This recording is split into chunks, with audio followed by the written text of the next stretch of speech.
Hey, welcome to Jack Dodsons Racing Insider News, the technical savvy that we are here. Technical savvy? We ain't even close. I know, right? I'm just completely lost when it comes to this stuff now. All right, let's talk racing since that's what this show's about. Yeah. And before we get welcome started, to the show. And before we get started, the first thing we need to do, we didn't do it last week, and we should be ashamed of ourselves. The show sponsored by Pepsi. So, let's congratulate Camden Testament as he won the Arena Racing Championship this past year. Congratulations to him. Probably the youngest ever. And did a great job this year. Glad he won a championship. We've always been kind of tight with Camden and the family. I'm very excited about him. Wish they were having the banquet this year to celebrate Camden, but we'll have to get get Camden and the Testaments come down here, and we'll have a banquet here at the office. And maybe Ricky will give us the trophy and we'll present it to him or something. Oh yeah, that would be cool. You know, maybe that we could come up with something. So anyway, we'll see what happens on that. This weekend racing, all the racing from this week up at Dominion Speedway Saturday night. Nick Smith won the late model race. So he's kind of like Michael Waltrip. He's officially won one, but he's officially won one, but he's thinking in his mind he's won two. Right. But he bounced back and got the win this past week. South Boston Speedway, Matt Bolin won the late model race there. Our girl Maddie finished 22nd. She had a transmission issue. I read somewhere. I think it was on Tracy's Facebook page or somewhere that I read. It was probably whoever working on it's fault. Well, no, something happened. Something fell off another I'm trying car. to blame it on Tracy. Well, Tracy's got enough problems right now. I mean, poor guy has to put a motor in this week, and then he has the transmission problems. But they didn't run the second race because of rain. But Maddie finished 22nd. Something fell off a car and knocked her transmission, messed her transmission up. They had it fixed for the second race, but there was no second race. Mark Wirtz finished 5th. Macy Causey finished 14th. Woody Howard, in his first run this year, first run in a couple years, I guess, for him, he finishes 6th up there. And Terry Carroll and Justin Carroll finished 7th and 8th. That's the local guys from around here. Our Langley Speedway guys that ran up at South Boston this weekend. Hopefully Maddie will have some better luck this week. She needs something now with something falling off somebody's car and messing the transmission up. Down at Clary Speedway, the dirt track down at the Ring of Fire is what they call it. Buddy Isles Jr. won the late model race there. Southside Speedway, Chris Dodson won the late model race. I think that's his second win. This is his second win. I think it's 2 out of 3 he's already won this year. And I believe that's his second win overall, right? When didn't he? Or no, you're talking about Greg Fernandez. Yeah, that's right. You're talking about Greg Fernandez. Yeah. No, but Chris is the guy to beat out there. Yeah, Chris has won many races. The ARCA race at Talladega this weekend was won by Gus Dean. He'll be with us next week on the show. That was a pretty neat race. They ran better and less wrecks than the Cup cars did. Oh, really? When you get 33 out of 40 Cup cars with damage. Yeah. And they didn't have. I don't think they had but one or two caution flags the whole race. I didn't watch the ARCA race.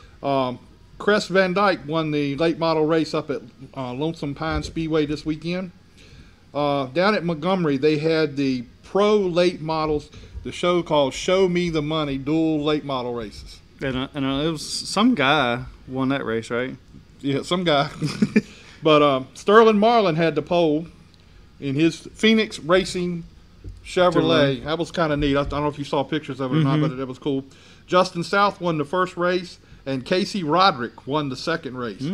The night before, Casey was at Five Flag Speedway in Pensacola and won the big late model race down there. Down at Madison Speedway, Ty Majeski won the, I think they call it the ARCA late models or whatever they call it there. Johnny Sauter finished 2nd, and our girl Madeline Decker finished 13th.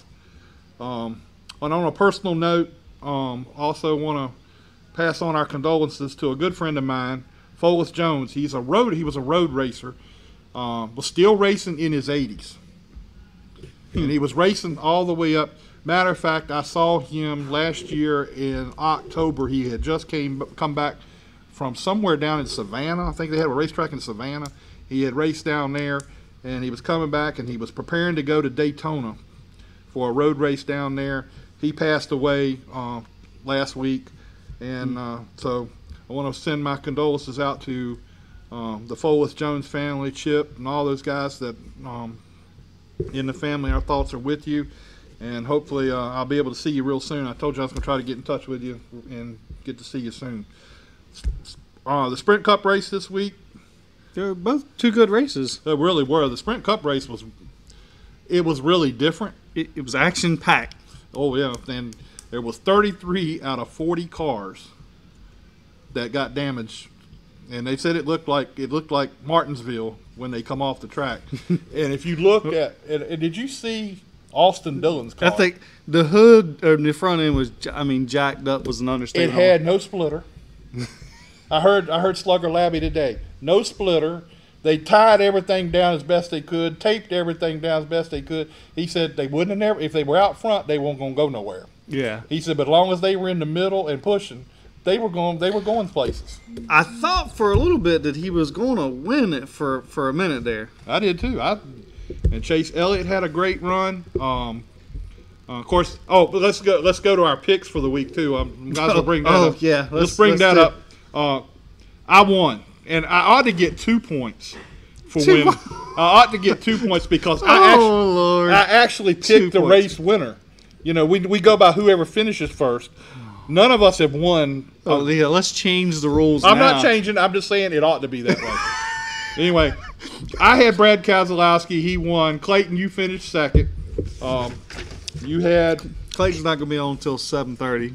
Clayton finished. Well, we'll talk again about it. Clayton finished second. His man finished 13th. Some guy named Cole. Who was this Cole guy?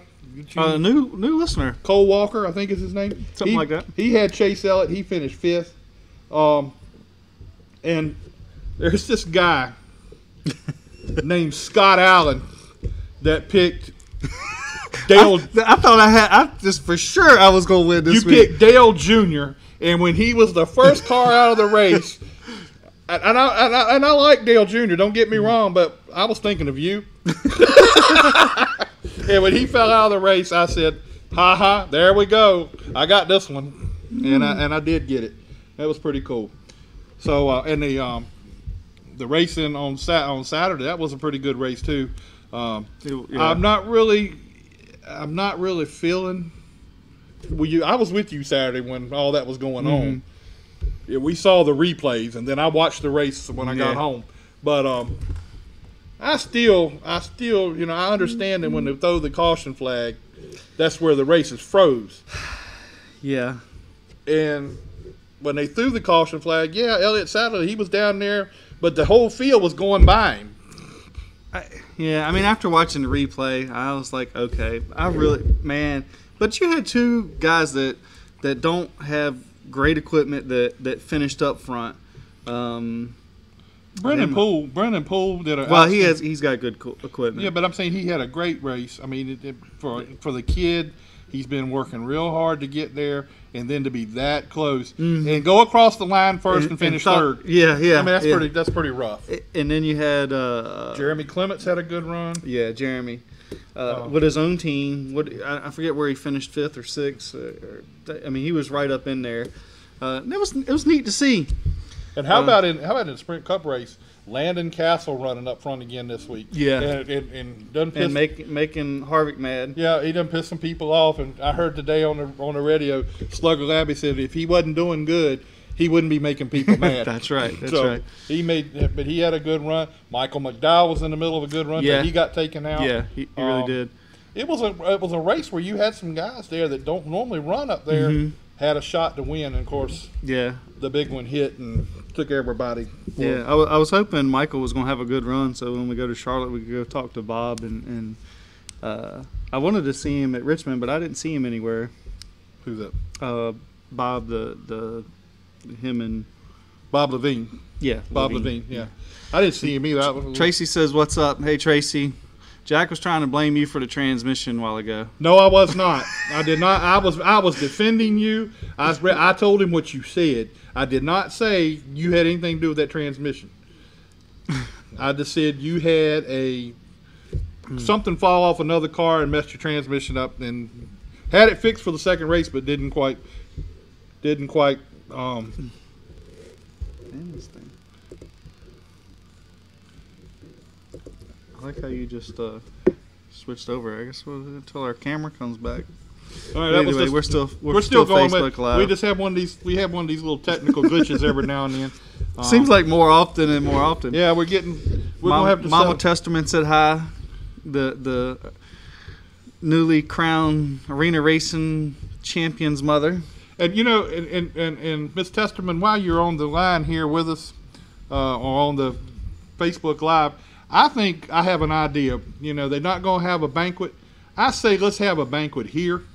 You bring the food, and we'll see if Ricky Dennis will give us the trophy, and we'll present it to Camden. Yeah. Deanne's. So who is driving the Lowe's car that flipped? That was scary.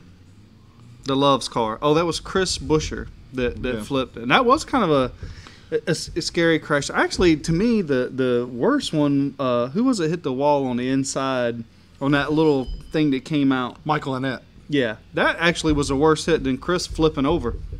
Because at least when you're flipping over, you're scrubbing off energy and you're slowing down. It's not one big slam stop. The internet or something. It should just try to do it on its own. I still don't know. All right, well, I guess we'll keep going here. Just trying to reconnect to the internet due to wireless connection. Hey, we're striking out all over. I don't know why. When it goes blue, it's back up. There we go. We're back. All right, Sorry, don't go nowhere. We're still here. Anyway, little thing on. Let's see. Yeah, Chris Buescher's the one that flipped over. Tracy said he tried to fix it. Broke a linkage into. Yeah, we're back. Thanks, Tracy. So a linkage broke on the transmission there. Crystal says it sounds good. I think it'd be a good idea. So I'll tell you what. We'll put Scott in touch of trying to get a hold of Ricky Dennis. Because I don't think I'm one of Ricky's fans, one of his fans, really. All right, so who do we got coming on tonight? All right, we got our first guest tonight will be Geoff Bodine. I think that's going to be cool to talk with Geoff. I was there when he won his first race at Martinsville, and I was. What year was that? All right, let's don't even go there. I don't even know if I was born then. Yes, you were born. You were born. Believe me, you were born. But he had 18 Cup wins, 37 Cup poles, 6 Xfinity wins. He won 1 K&N race. And he ran modifieds for a long time. But one of the things I wanted to talk to him about is his time living with Emmanuel Zavakis. Oh, yeah. He lived with Emmanuel Zavakis for a while. All right, let's see if I can get him on the phone. So that's who we have first. And after that, we're going to have Brenden Queen talk about his first win at East Carolina. Yeah, that was big deal.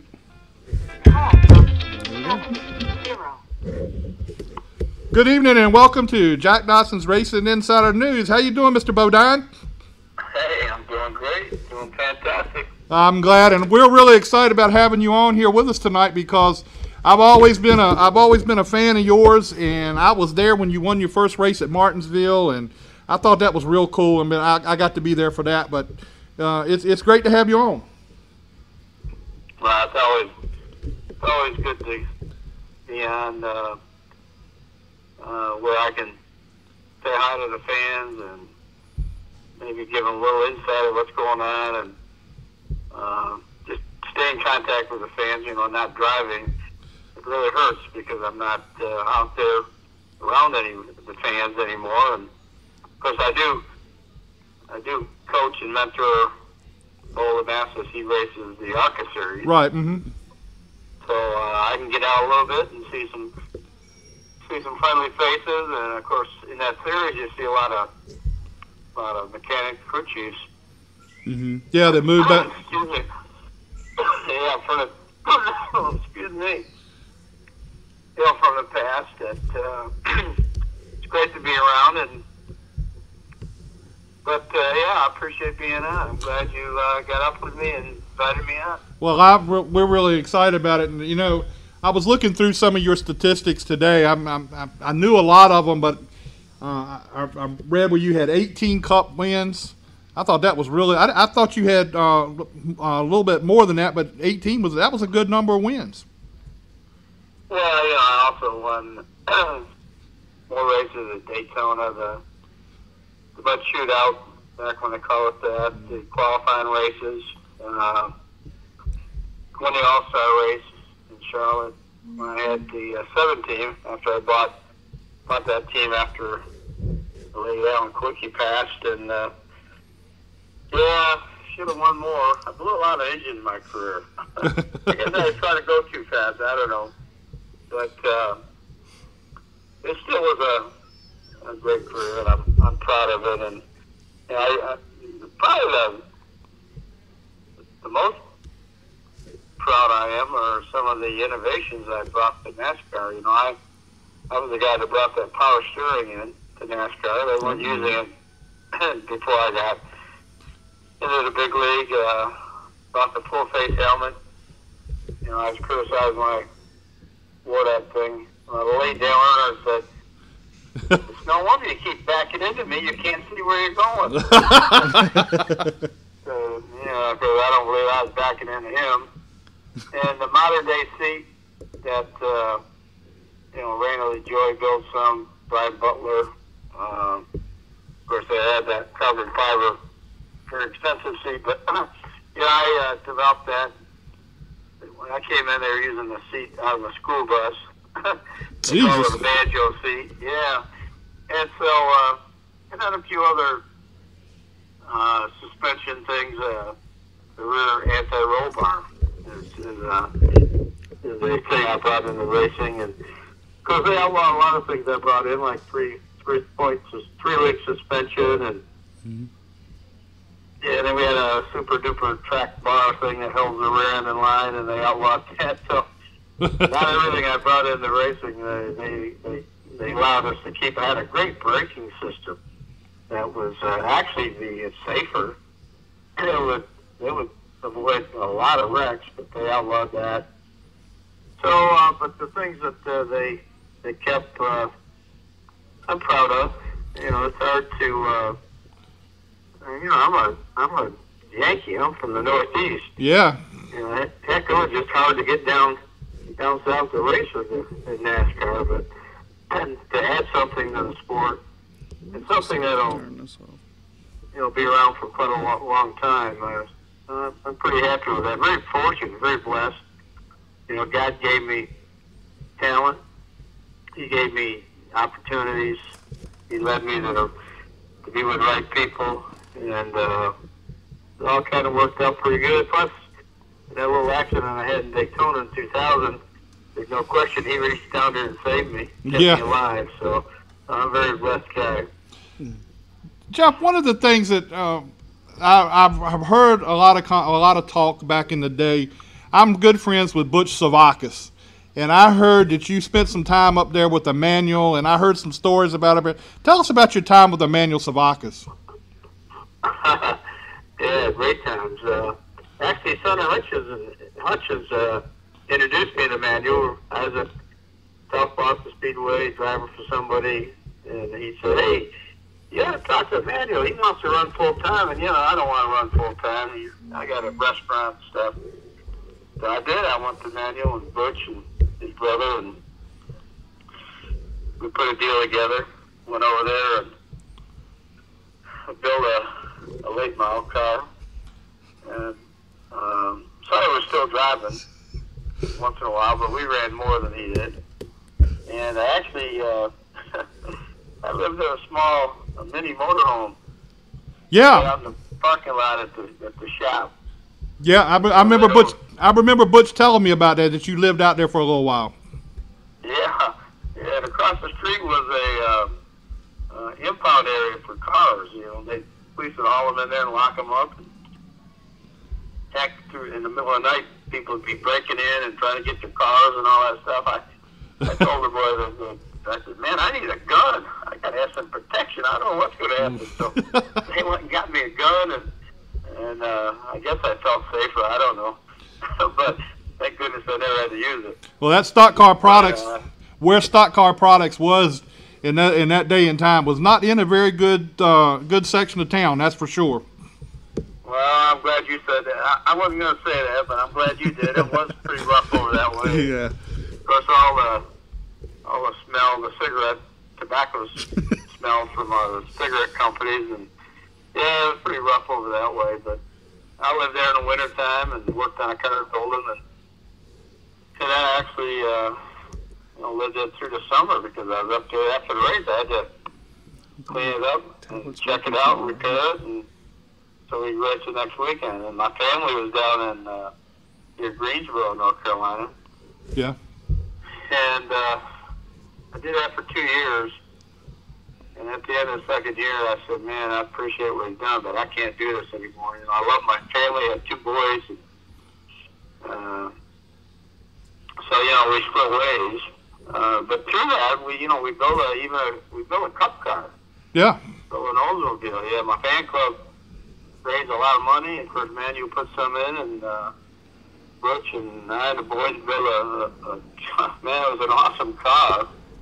And actually, NASCAR made a rule because of that car. Left side weight is very important in racing, and we built that car real light, and we had a lot of left side weight on the car, and eventually NASCAR put a rule on you could only have a certain amount. And unfortunately, I only ran that car, I think it was twice. Twice. And then Butch Lane, the late Butch Lindley, great. Yeah. Late model driver. He drove it at Martinsville, almost won the darn race with it up there. I mean, it had 3-point in it. Of course, it had power steering. It was a really trick car. And I remember that. Somebody spun him out right near the end, but he was going to win that darn race. Holy cow, that thing's great. We're in a landing pattern around here somewhere. Geoff, tell us a little bit about how you got hooked up with Rick Hendrick. Well, yeah, after I left Emmanuel, I was racing part-time. I went back north racing modifieds, but I drove a late model. A gentleman named Frank Plesser, he owns Hagerstown Speedway up in Maryland. We put a deal together, and Red Cagle was the crew chief, and just a ragtag team of guys that, heck, a few of them were still in NASCAR. But we ran Daytona, and we ran another race, but we went to Darlington. And qualified, back in those days, a lot of top drivers drove in the Saturday race. David Pearson was in, Earnhardt, Gant, Allison's. Man, I keep naming names, but here I am down there with all those guys at Darlington, the track too tough to tame. But I qualified right behind David Pearson. And we all know the record he has there. He's one of the best, if not the best. Definitely one of the best. I'm just going to follow him around. He's going to let him teach me how to drive this darn track. And I followed him around, and he was really careful, passing people, and just super smooth. Well, he taught me so good, I won the race. I beat all those guys with his ragtag team. It was amazing. And a few days later, actually a day later, after the Cup race Sunday night, I had a phone call from Cliff Stewart, who owned the 50 car, Spectrum Furniture Pontiac. And he said, hey, anybody can win Darlington, can win anywhere. Yeah. How about coming down to my shop? Let's talk about it. His shop was right in High Point, so it was only 15 minutes from my house.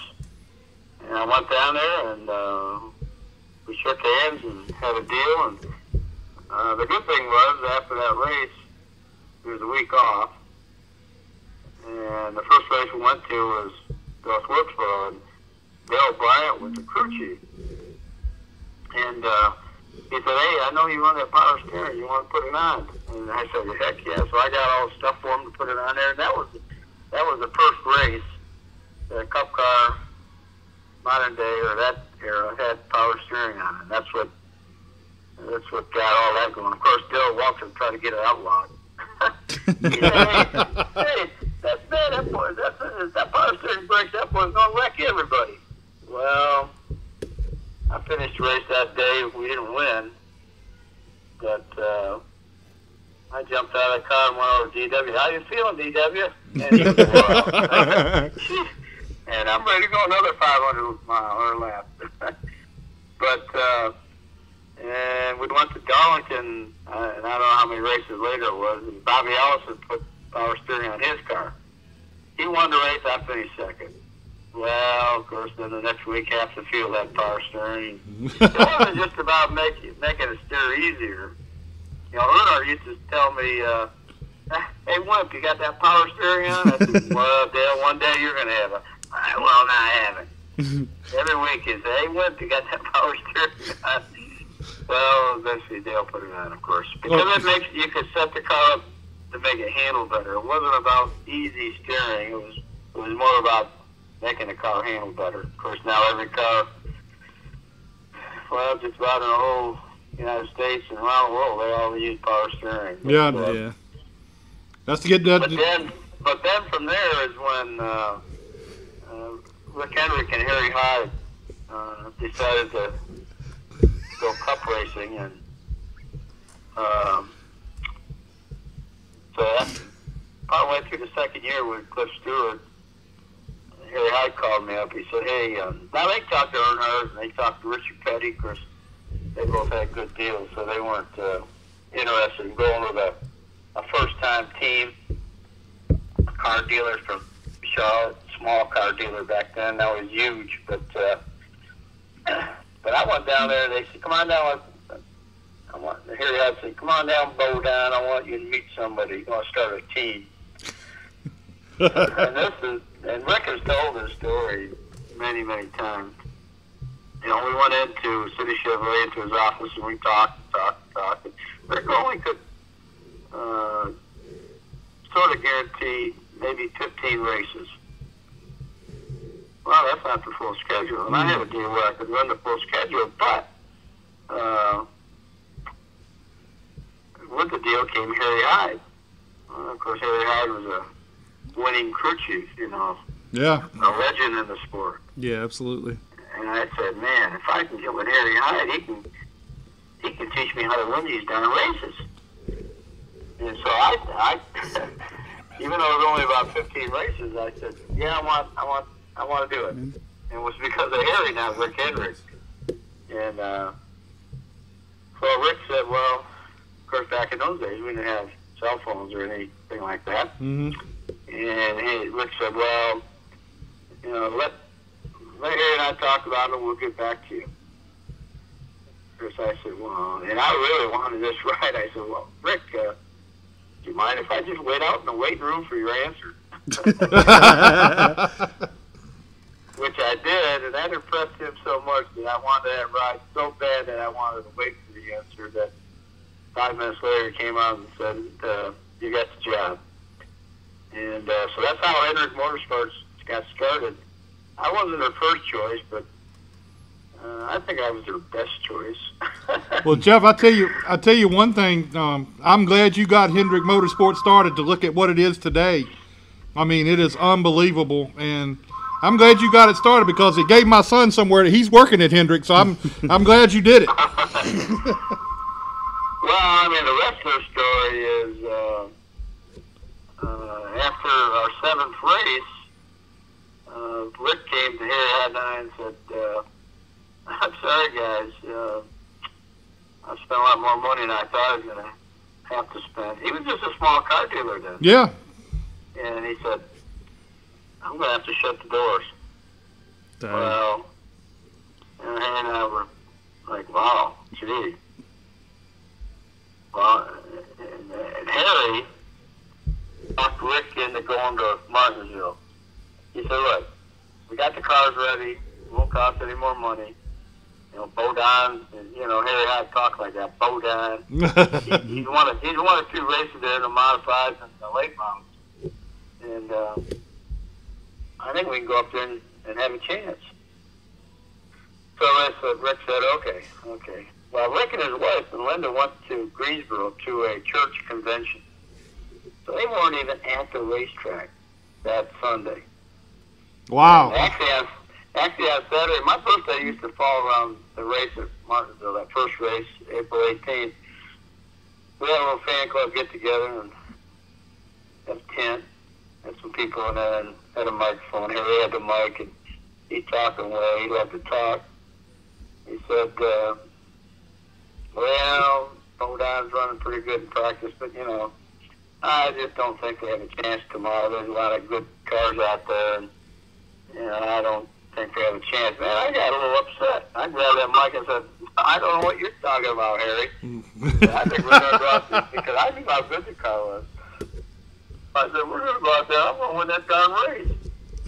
Well, we did go out and win the race, and we didn't win it because everyone fell out. We just outrun them. Yeah. And of course, Rick not being there, he didn't know anything. He called his mother on the landline. Oh, yeah, I forgot. Yes, Ma, have you heard anything about Martinsville? He said, Rick, you haven't heard Geoff won the race. Well, Rick and Linda went to my house and toilet papered my trees in my yard. Uh-oh. That was our celebration. I went to Clarence's Steakhouse with my family and friends. We had dinner just up the road from the track. Right. And but no big fanfare, of course, back then. You know, we won the race, but no flight, no TV appearances, no nothing. But if I hadn't won that race, and Rick tells this story, he has told it many times. If I hadn't won that race, he was closing the doors. He was done. That was a big deal. That's how important that race was to Hendrick Motorsports. So you need to tell your son that story. And actually, we did a TV thing with all the drivers, with Earnhardt, Gordon, Jimmy Johnson, and Casey King were there. Had a little TV thing, and Rick told that story again to him. And I guess this time they believed him. and Gordon said, wow, hey man, thanks. And Jimmy said, oh, that's cool. And I said, all right, man, that's great. Casey kind of knew. He said, well, hey, that's pretty cool. I said, well, you guys believe what Rick just said, right? Oh, heck yeah, man. That's awesome. I said, well, don't you think you owe me something? And Gordon said, hey, the check will be in the mail. Well, every time I see Geoff Gordon, I tell him, hey, I still haven't got that darn check. Well, Jeff, do you think they owe me something? Yeah, I think they owe you a lot. Yeah. They owe you a whole bunch. Yeah, that's what I say. And I'd just take a little bunch. Well, Geoff, we appreciate your time tonight. We're going to get you back on here again real soon and talk some more with you because you're really interested to talk to and about the history and everything. I'd like to get into more next time about the racing now compared to what it was when you were racing to see how things are going. But we appreciate your time tonight. Well, I wish I had more stories to tell you. Well, actually, I do. But hey, it's been great to be on, and I hope the listeners enjoyed it. And you give me a call anytime, and we'd love to chat. All right, man. We'll do that. We sure. appreciate it. Thank you a lot, and we'll talk to you again real soon. Okay, great. All right, man. Good night. Man, I think we could. We didn't really get to it. That apparently he dressed up like a girl to get into some of his first race when he was 14 or 15. That's pretty. We'll have to ask you about that. We'll definitely have to have him on again because he's got some good stories. And that's a lot of fun. So Butterbean to give us a call here.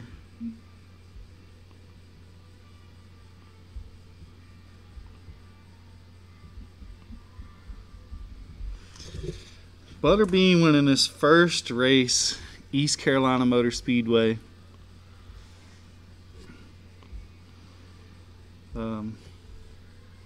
It's a long time coming.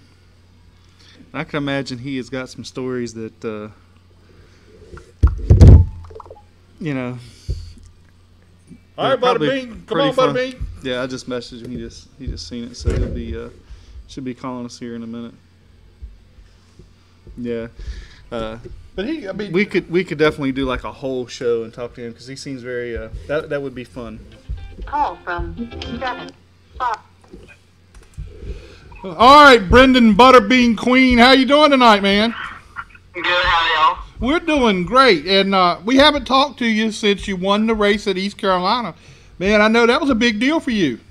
Oh, yeah, it was really big. Couldn't have came at a better time. A long time coming, I guess a lot of people say. But very thankful for the opportunity to be down there and come out on top. Yeah, but tell us a little bit about that race. I mean, didn't you lead the whole thing? Yes, sir. We were able to go down there and we unloaded pretty quick. We went back to kind of what we had there for the Ronnie Burnett race in December. And we knew it was pretty good back then, but times had changed and different rules to run down there compared to what the regular late models. We had to change the carburetor and stuff and all the bump stop rules now. So we went back pretty close to what we had and unloaded very quick, we thought, compared to other guys practicing, and able to draw a pretty good set of tires. They did a 2-tire rule down there and set it on the pole and was able to get out front and kind of set the pace and do our own thing, and that made it a lot easier. Yeah, I can imagine so. But now, what is your schedule going to be like the rest of the year? I mean, I know you started out at South Boston. Are you going to continue to run at East Carolina, or what are you going to be doing? I actually was working on a schedule today in the shop. I showed it to Phil and all of them, and we kind of got a game plan for what we're going to do. Definitely with Langley not opening through a curveball in there, but it's looking like we're trying to run all the East Carolina races as of now, stay in the points down there. If we can keep running up front, get some consistent finishes. Trying to go there. We're not done with Sobo. We just felt like we were missing the setup a little bit, and we wanted to finish our other car up and go down there with something different and try to get that to work, because we're definitely going to go run that July race on that Friday, the 200-lap race. Yeah. So definitely going to go back there, but it's looking like for this month, I'm be down at the Monster Trucks on the beach this weekend with my sponsor, Atlantic Plumbing. I'm going to be on display with the race car Friday, Saturday, and Sunday. Then we're going to race East Carolina the next 2 weeks, and then try to run Dominion on the Memorial Day race with the K&N there. That's what we were talking about today. Now, when you talk about running Dominion, how much a difference is that going to make for you? Because they run a whole different tire and everything up there. Tell us a little bit how that's going to change for you. It's definitely going to change a lot compared to, we're on the Hoosiers right now, so we're going to have to go up there and get a set of tires to come back to even set up on. So it's just going to be, we really got to get the tires and see what we're working with first. You hear all kinds of rumors about them, but we've got to just have them in our hands to see. And I know Phil will get it tuned up right. He's been around it long enough, so he knows. But he'll get something for us. We'll go up there and spend some time testing, and hopefully get us a good setup dialed in for that race. How big is it having Phil Warren in your corner, man? It's a dream come true, honestly. I look up to him. He's definitely the best guy I believe to have in your corner. Between on the track and off the track, just teaches me so much more as a driver about the car, and while I'm in the car, it doesn't matter. He's a overall guy you want to have. Now, do you show up at a racetrack and somebody doesn't know him? No, everybody knows him. Right? They're messing with me down in East Carolina because, I guess for us to go down there and win the opening night, that's like someone coming to Langley and winning, coming to your home track. So right. All the locals down there giving me a hard time, like, you know where I can find a crew chief? And they keep messing with Phil. So, everybody really, I mean, how can you not know who he is? He accomplished so much in his career. Yeah. I mean, that's definitely like having, I don't know, man, an ace up the sleeve for any of it, man. Like I have a Hall of Famer in your court. Yeah, I mean, hell yeah. Oh, yeah. Absolutely. He is, and, you know, talking to him, you wouldn't even know he won a race. You know, he don't show it like that, which is awesome. And, I mean, he just, like I said, he just teaches me so much, and I'm very thankful to get to work with him. And I know he's happy I finally won. I always messed with him. He said it was either me or him. One of us was messing up, and we finally got everything. The cards fell right for us, and hopefully it'll be one of many more. But you're right about Phil. He is super humble.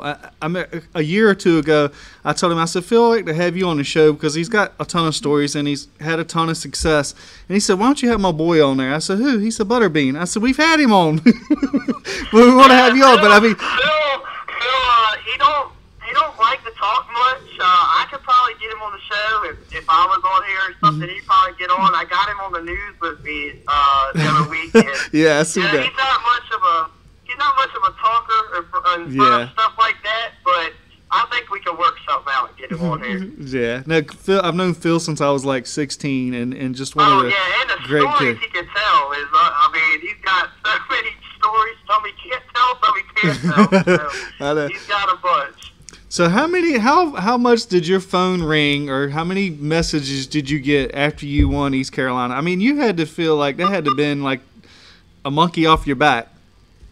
It was, well, before I get into the messaging, for me as a driver, it did so much for my confidence to show that we can do it, and I could do it in the car, and, you know, it'd been getting to that point where it's like, you know, I gotta win if I want to try to do anything in this sport. You know, I'm running out of time I'm getting older, and you know, hey, I'm only 18, so people say it's not old, but this day in the sport, when you get that old, it starts getting old for your shot. So it was definitely a stress off of me to know I finally got one. They can't take it away from me. I can always say I won a late model race, and then the amount of support from, you know, friends, fans, and everything is unbelievable. And I don't think I realized how many people were behind me. Yeah. And like I said, I'm thankful for that, and I'm thankful for all the support. My phone never stopped ringing until the next race. Probably it still rings. People calling me saying they were waiting for everything to die down to talk to me. And, I mean, between Facebook and text messages and all that, I think I had over 400, 500 on my phone. Well, so, you know, you deserve it. You put in a lot of work. You've got a great team behind you. You got everything you need. You deserve that win. Yeah. Well, I appreciate that, guys. Especially with a new sponsor. I mean, that just adds icing on the cake. That's why I said it couldn't have came at a better time. And I mean, they were pumped up about it, so that worked out really good.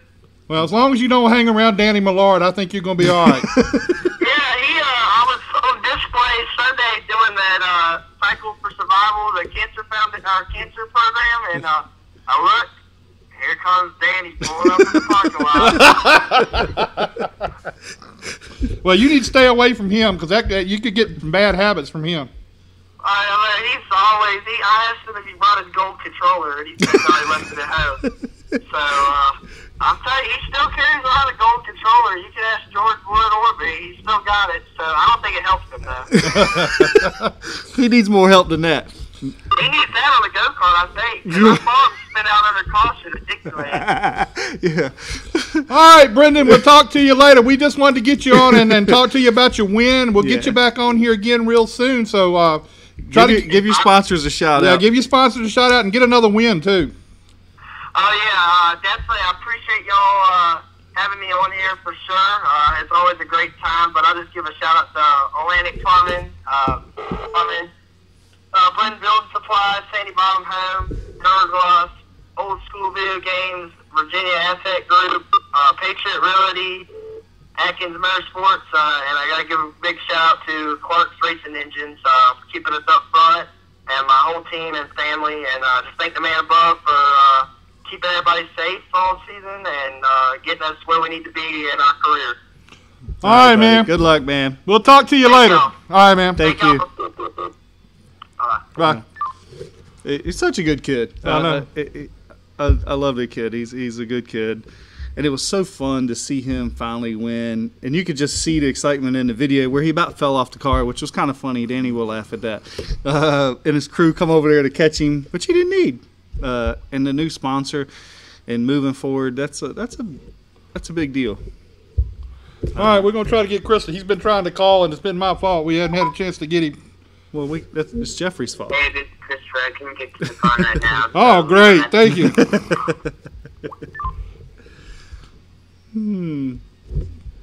It's Jeffrey Bodine's fault. Yeah, well, I mean, he drove us. You couldn't stop him. He drove us a little bit past the limit there. Tell you what, old Deanne, she is on the chip, man. She must have researched everybody. She's telling everybody who everybody is on Facebook. And we gotta give Robin Sims a shout out. She's surviving Talladega, I guess barely.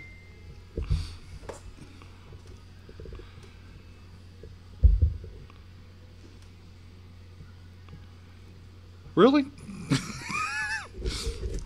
Old people problems. No, it ain't my problem. We ain't gonna Yeah. go with that old people stuff. I mean, it ain't my problem. So we got Christopher Hogan coming on. Hopefully. He is a modified driver. Is that right? Yes. Modified driver in Texas.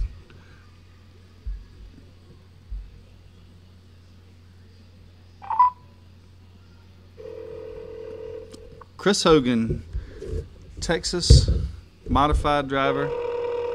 How old is he? 16, I think. Hey, this is Christopher. I couldn't get to the phone right now, so leave a message. Listen, we could just blame it. I mean, we blame it all on Jeffrey You Bodine. gotta blame it on somebody. And then we're gonna we got Christopher Hogan coming on. There he is. Call from 8324. Good afternoon and welcome to Jack Dodsons Racing Insider News. Is this Christopher? Yes, it is. How you doing? How are you? I'm doing great. We've got Christopher Hogan with us. He's a modified driver from down in Texas. I got Scott Allen here with me, and it's really good to have you on the show. We're glad we finally got through to you. What'd you say? Sorry, I missed that. I said we're glad to have you on the show. We're glad we finally got through to you. We had a little bit of a problem there. Yeah, I kept trying to call and I just couldn't get through for some reason, so glad to finally be on here. So. All right, now I'm gonna lead off with a big question. This is a big question for you, so I want you to be able to answer this question without thinking too much. All right, who's a better driver, you or Caitlin? Me. Well, he was fast about that. Though. Yeah, I'm glad because I was gonna give her a hard time next time I saw her. Now, Christopher, Yeah, Christopher, give us. I Go ahead. I actually got her legend car because she stuck it in the wall, so. Oh, See, okay. she never told us this story. Yeah, she never mentioned that. But Christopher, tell us how you got started in racing.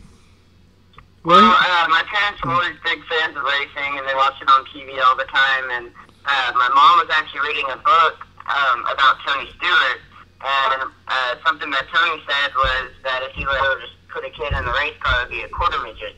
And so we went online and looked up what a quarter midget was, and I was only 4 at the time. Well, you could start racing quarter midgets at 5. So we went out to the track and we watched him race, and my sister had always wanted a go-kart. Well, my mom said no because they were very unsafe and they never rolled cage or anything. So when I turned 5, we got me a quarter midget, and we got her one too. And so we started racing around then. So. Well, that's cool. I mean, at least it seems to be, from what I saw, it seems to be a big family thing with everybody involved in it. Oh yeah, definitely a big family thing, and that's kind of what we do every weekend as a family. We go to Austin and we race every weekend. So. Well, cool. I mean, that's a good thing to have. I mean, to have a family that supports you. And I know Caitlin, I've heard her talk about the races that, she can't get to, but she talks about your racing. So it's really cool to be that way. Now, now how is it that, how do you like driving a modified? Now, I know you drove a truck before this, right? Yes, I did. Well, tell us a little bit about your modified and how you've been doing in the modified for the last couple of years. The modified, I started in 2015, last year is my rookie season. We were actually set up to drive a truck for the 2015 season, but the truck was actually owned by another guy who had me driving it for him, and it was at the track here in Houston. Well, the track here in Houston closed, and so the guy who owned the truck didn't really want to take it up to the other track around here in Austin, because the guys who race up there in the trucks are a little bit rougher. So before that we had bought a modified to stick the motor in a late model chassis that we had. Well, whenever the track closed, we decided, well, we better get something to race. So we pulled the old modified out of the garage, which the first modified that I had was an old 80s model dirt modified, actually, that somebody converted into asphalt. So we decided to take that out there, and we've been racing that all last year. And then this year we decided to get a new chassis for it. And so the car's been a little bit quicker this year, and we're still working out some kinks. But last year I ended up Rookie of the Year in third in points at Central Texas Speedway. And I got the University of Northwestern Ohio Youth Achievement Award for Houston Motorsports Park for the couple races that we did run in the truck, and I got Rookie of the Year in third in points in the truck up there. So. Man, you've got a quite impressive resume with what you're starting out with. Now, what is the difference between a modified there and maybe one of the modifieds here on the East Coast? I don't know if you know a whole lot about those, but what is some of the differences? Yeah. The major difference is tires. We run over here on an 8-inch tire, whereas over on the East Coast they run on a lot bigger tires, which is way more grippier. So over here with the car setup, it's just a little bit more unstable than over there on the East Coast. So. Now, what do you look forward to doing down the road? I mean, I know you want to stay in racing. What is your 5-year plan, maybe? I'd like to eventually get a late model and hopefully go run over there on the East Coast and just try and get noticed and hopefully one day be in NASCAR. So. Have you ever? I mean, I know it's got to be in your mind somewhere that Charlotte is the hub of racing for its late model, NASCAR, whatever you want to call it. Is there any thoughts in your mind of someday, after you get out of school, after you get everything situated, maybe coming to Charlotte? Yeah, I'd love to do that if I was given a chance and the timing was right. I'd really like to eventually get a ride in NASCAR crew, and if that happened, I'd move wherever. Wouldn't take you long to figure that one out, would it? Right. Will you move? Yes. So, Chris, what's your car number there? 81. And then where did 81 come from? Whenever we first started racing, my second quarter midget that we ever bought, it was painted red, and it had a little checker flag stripes around the bottom of it, and it had a little number 81. So since then, that's the colors that I've stuck with and the number that I've stuck with. So it's funny how many times you've seen that where people buy a car and it's got a number on it or a paint scheme, and they just sort of gravitate to that, and they ended up, because it's like their first one, they kind of carry that through their career. It's kind of cool. Yeah. Now, when Caitlin comes home, and I understand she's coming home or coming back to Texas real soon. When she gets back there, is she going to be doing a lot of coaching and teaching you how to drive? No, but she can crew on the car. Oh, okay. You've never raced at a racetrack where she's been an official at, have you? Right. He might get DQ'd. Yeah, I know. You know one thing about it. She is one nice person, and you ought to be proud of a sister like that. I can't believe that, you know, she's gone through the stuff she's going through as far as she moved to California. She's still doing NASCAR. Her husband's in the military. That's a lot going on, and then still be involved in racing. She loves your racing so much. So what is your plan for the rest of this year? What are some of the big stuff you're going to be doing? We're going to be doing the full season at Central Texas Speedway, and then we're looking to go over, and run with the modified Mayhem Tour over there on the East Coast, you know, Florida, Alabama. Okay. And then at the end of the year in December, we're going to go run the Snowball Derby at Five Flags Speedway in Pensacola, Florida. Oh, that's a big deal. Now, you drove a truck at Five Flags one time, didn't you? No, last year we brought my old modified out there, and I qualified 32nd, and that was out of, I think, 45 cars, but my car is subpar to all of theirs because they've got way more money. But we qualified right behind the guy who always wins here in Texas, and so I was really impressed with that. And so we went out for the last chance race, and my transmission is not as high dollar as most of the other drivers out there, so I kind of spun the tires on the start, and so I fell back to like 7th or 8th, and I got back up to 3rd, and then just ran out of time and couldn't get up to 2nd in time to be transferred into the main race. But this year we're looking definitely to be in the main race. So. I mean, that's still a pretty good showing. I mean, it's got to give you a lot of confidence that you're going in the right direction. Oh yeah, definitely for my first year out there, I was really happy with that. Now, who all helps you with your car and give your sponsors a little bit of recognition, and who all helps you with your car? Most of the help that we've had this year has been from Gerald Boyd. He's a setup guy here in Texas, and he's helped us tremendously. And right now, I don't really have any sponsors, but last year we had my brother-in-law, who's in the military, his aunt helped us get to Florida for the Snowball Derby. She owns a realty company here in Texas, and so she helped us kind of get down there to the Snowball Derby, and so that helped a lot. Yeah. Well, look, I'll tell you what, we appreciate you spending some time with us tonight. I know you got a lot of stuff going on. I know the time difference and everything there, but we really appreciate it, Christopher, and we're going to get you back on here again real soon, and we'll talk some more. Hopefully we'll get you back on here before you go to the Snowball Derby and talk to you again. All right. That'd be awesome. All right. Thank you. And look, tell your sister I said hi, and tell your brother-in-law, Cody, that congratulations. I know he's getting out of the military and coming back to Texas, and thank him for all the service he did while he was in the service. All right, I will. Thank you. All right, man. We'll Thanks, talk bud. to you later. Appreciate it. All right. Cool kid. I've heard Caitlin talk about him. Mm-hmm. And look at the stuff he's already second year. Call from 5, 4, Well, we're 0, not going to get a 2, chance to catch a breath here, are we? 7, We're still on the chip. 0, 1, 2. Brent. Welcome to Jack Dodsons Racing Insider News, and this has to be Sergio Pena.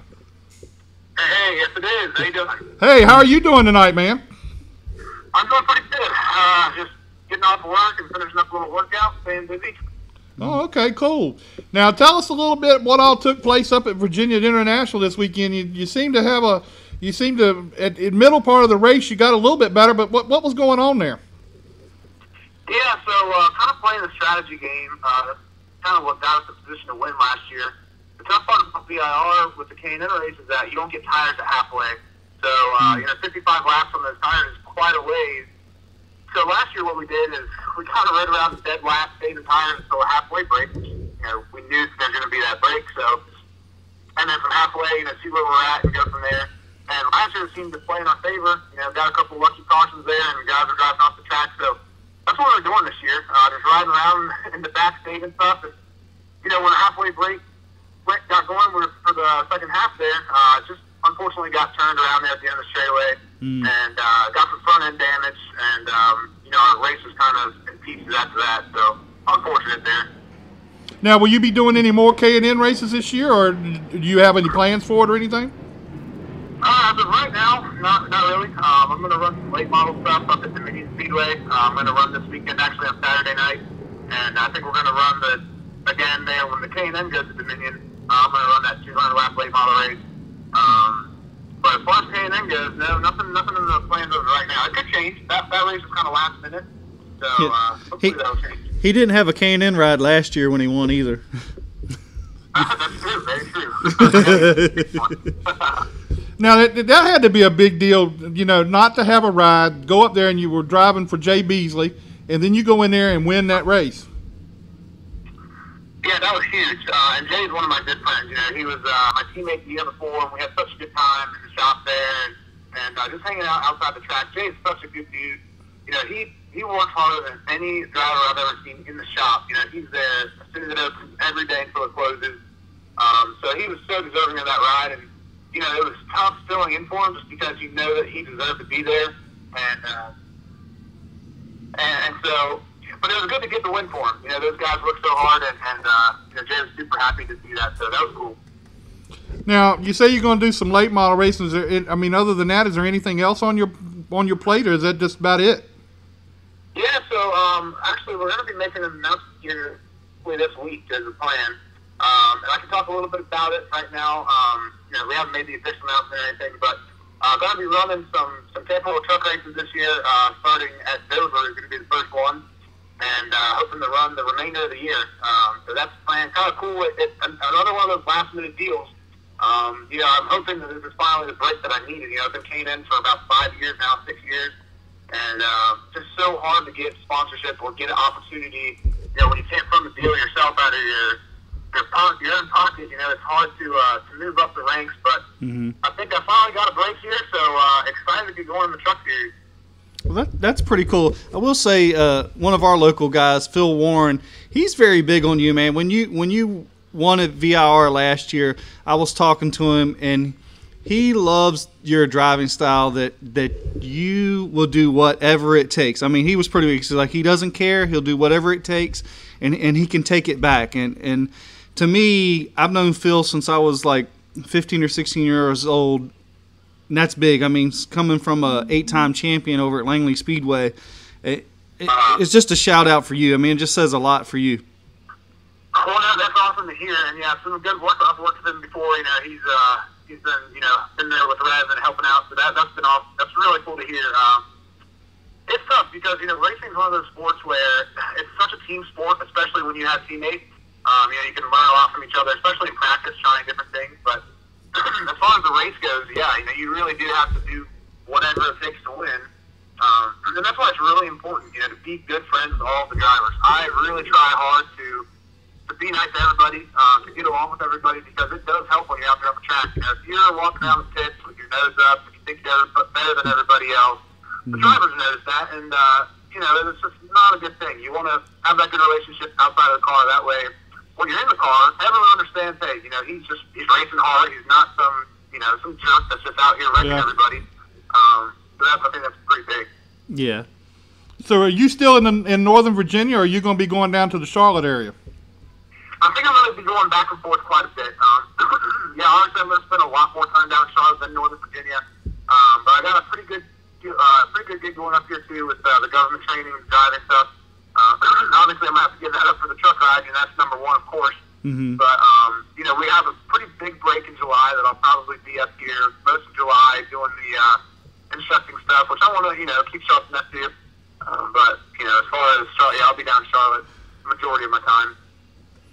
Well, it's good to hear. I mean, I can't wait till you put the official announcement out of who you're driving for and everything, because we'll probably be down around Charlotte, and we might even get to see you at some of these truck races. Yeah, that'd be awesome. It's pretty cool because the first race is going to be Dover, like I was saying, and, I've ran there the past 5 years, so I've got a lot of experience there, and it's going to help me a lot, I think, just trying to get comfortable with the truck. I've never driven one before, so going to a track that I'm familiar with is going to be huge, but the very next week we're going to Charlotte, that's a whole other animal, so I'm just looking forward to learning a whole bunch, and hopefully just getting some good results for the team, and the main thing is just to learn and get some decent finishes.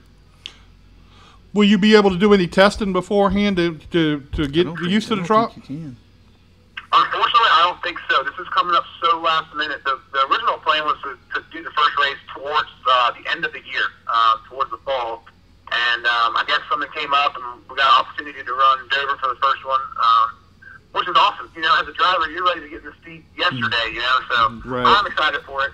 But, yeah, there's going to be no testing. I think I'm actually going to go get my seat pulled either later this week or next week. So, and Dover's, you know, less than 2 weeks away. So, no testing. Just going to go out there for the official practices and give them my best. Now, will Charlotte be like the biggest track you've gone on so far? Yes, it definitely will be. It definitely will be. So it's going to be a big learning experience. The good thing is I've had a lot of good, you know, teammates over the years that, and just good friends in general that have been through the trucks and all that. So, you know, a lot that I can pull out of those guys' brains, you know, pick their minds a little bit. Now, who is somebody that you will be going to for advice for that? Oh, a lot of guys, man. I lived with Ryan Reed for a year down there in Charlotte. You know, he runs Xfinity series there, so I'll be asking him a lot. Ryan Truex, another one, Bubba Wallace. All those guys, man, all of them. You know, they're good friends of mine. We try to stay in touch as much as possible. And those guys know about the deal that's coming up, so they're ready to help me out as much as they can. That's cool. That's cool. Well, that's good that you got some people that you know that are in your corner to help you out, and I'm sure you can get some help from Jefferson Hodges and that group over there at Rev too. yeah, I'm sure. Oh yeah, definitely. So you're gonna run Dominion this weekend. Who you drive for when you go to Dominion? So when I first started running late models back in 2009, I ran a few races. We ran our own car, but there's a guy named Sam Beatty. He's out of Northern Virginia. Okay, yeah. Well, I think everybody knows who he is. Everybody knows Sam Beatty, man. If you Right. don't know, you're not around racing. Exactly. But no, he's awesome, man. He lives about a mile away from where my dad lives, so man, back in high school, I'd be over in his garage every evening working on the late model and you know, getting ready for Shenandoah Speedway. So yeah, since I have some downtime, he's been letting me drive his 01 car, and that thing's been around for a long time. But it's still running good, man. We ran the opening night of Dominion a couple weeks ago, and I was running second, and unfortunately got wrecked by a lap car. The thing about Dominion is it's a lot bigger and faster track than a lot of the guys are used to, especially with the new pavement. It's very grippy, and I think just some of those guys weren't used to just rolling so much speed through the corner, and it made it a little bit unpredictable. Unfortunately, I think we had a good shot at winning that race, man. We came from 10th to 2nd in less than half the race, so I'm looking forward to going back there and trying to get another win. So how scary was it when the lights got turned off? Well, you know, the thing is, when I had my wreck there, that brought out the caution. When they got back going green again after I was running out of the race, the light shut off. So I was on pit road, and honestly, you know, Sam Hunt, you know, you guys know Sam Hunt, Yeah. he's my spotter for the race, and we were both, you know, it felt like a dream almost. It was like, I couldn't believe what was going on. All of a sudden, just pitch black, and couldn't even believe it. You know, it's unbelievable. I can't believe nobody wrecked. You know, hats off to everybody out there for not wrecking. I feel like I would have put in the fence, but Yeah, I was there. I mean, it was dark. I mean, it was real dark. You couldn't even hardly see the cars go by. It was scary. I am surprised that there was just a couple small fender benders, and that was it. Yeah, I mean, I couldn't believe it. And I never really heard what ended up happening with that. Well, what happened was a contractor, electrical contractor, was drinking, and he got I guess he drank too much, so they cut him off, and he got mad. They escorted him out. He came back and turned the main breaker off to the whole place. Oh my gosh, man. Yeah. I thought everybody knew that by now. Yeah, I thought you'd have known that. Yeah, they've like pressed charges against him for like mischief or something, from what I understand. But yeah, so it's just. I mean, man, I've never heard anything like that before. No, I haven't either. I mean, I think they've still got some work to do at Dominion, and it's a beautiful place, and the racing itself was great, honestly. And how was the lighting for you? To me, I thought the lighting, it needs more lighting. Did it seem that way in the car? I know that before the race, I was hanging out there on pit road watching the other races, like the Letches race, which is, by the way, this is a super fast track for Letches. That was pretty wild watching those guys run. Yes. But, you know, from pit road, the front straightaway looked really dark, and I couldn't even believe, you couldn't even see the flat guys. It was hard to see at all. And so we're all sitting there thinking, man, are we even going to be able to see where the wall is coming out of the corner? But when you're on the track, you can really see pretty well. I think it has a lot to do with when you're on pit road facing the grandstand, you don't have that light from that big screen. And when you're on the track, I think that helps illuminate a little bit. So yeah, it wasn't bad. I think it could maybe use a little bit more on the first straightaway, but not bad. Yeah. Well, tell us a little bit about the tires up there now. There's a lot of controversy, well, not controversy, a lot of talk about the tire brand they're running there compared to everybody else. What did you get out of that?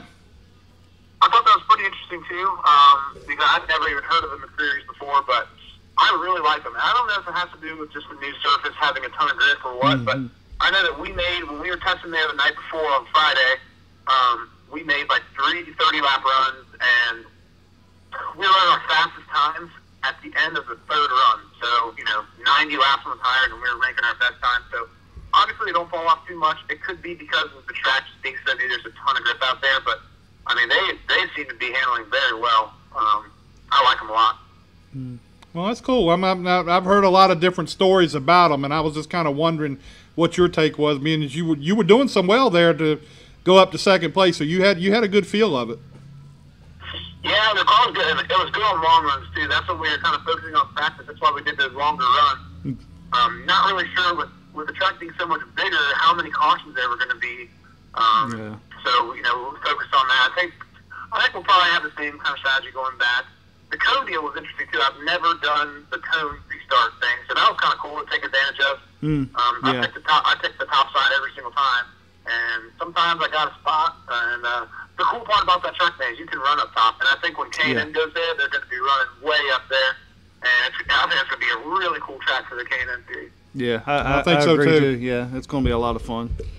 Well, Sergio, we appreciate your time tonight, and hopefully we'll get to see you around real soon. It was good seeing you up at VIR this year, this weekend. So hopefully we'll get to see. Hopefully we'll get to see you soon.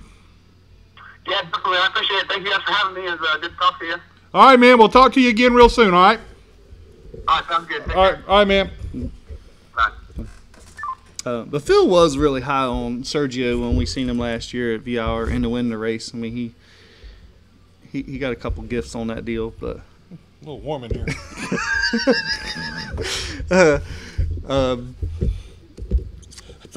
Come on. we got it. But I swear we got to get Frank Denny on here. One, just have Frank Denny on will be fun, but to tell some Rick Godovic stories that we got to hear this weekend was hilarious. Yeah, I'm gonna see if I can work that out. I know we probably don't want to tell many stories and have Frank tell them because, I mean, that was probably the most laughs we did there at VIR. Listen to Frank talk about pull down on the backstretch and turn the car off and tell me why you're so slow. That was hilarious. But we're not making fun of you or nothing, Rick. No, we're not doing that. Rick was laughing just as hard. We're laughing with you, buddy. We're laughing with you. All right, before we sign off the air, we got to do our picks. Clayton, I know you're on here. I think at least you were earlier. Yeah, he was. Do our picks and of course, with Scott finishing dead last, I get to go first. And you get to go first. And we're at Kentucky? No, I mean Kansas. Kansas. I tell you who I'm not going to vote for. Who's that? Kyle Busch can't run Kansas to save his butt. Nah. Clayton said he's on. I think I'm going to go with. I don't know. I'm going to go with Logano. Those Penske cars have been tough. Although if Matt doesn't get to him.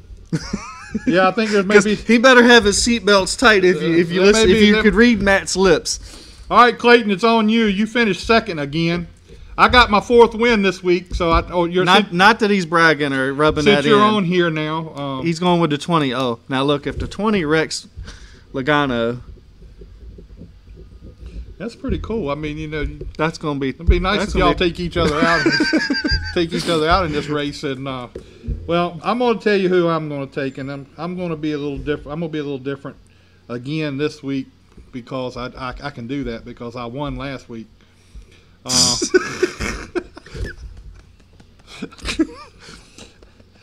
You pat on my back. I'm going Jimmy Johnson for Kansas. Yep, I'm going Jimmy Johnson for Kansas, and I have a suspicion there's some things going on there that Might help him out. No, listen, see, then you get some insider information. That's cheating. No, it's not. Y'all could get the same information. Anyway, He said, all right. Clayton said pick the 10. No. I have a better chance to see a tornado come through Kansas and see that. Hey, at Martinsville, I would consider because she for whatever reason she does well at Martinsville. Well, she's going to be really sore this week. I mean, She took a lick. she took a hard one this week. All right, before we sign off, we want to thank Guys, everybody. if anybody else wants to pick, share your pick with us. Those of you that are left, I think we're down to about 8 people. If you guys want to put in your pick for the race this weekend, we'll put you on with us. And next week on the show, we're going to have Gary Fernandez from Southside, who won his first late model race after 7 years. That'd be cool. So we're going to get him on. Gus Dean won the ARCA race last week at Talladega. He'll be with us. Austin Thaxton, the late model driver out of South Boston, is going to be with us. And we're going to have we're going to have a little bit of fun.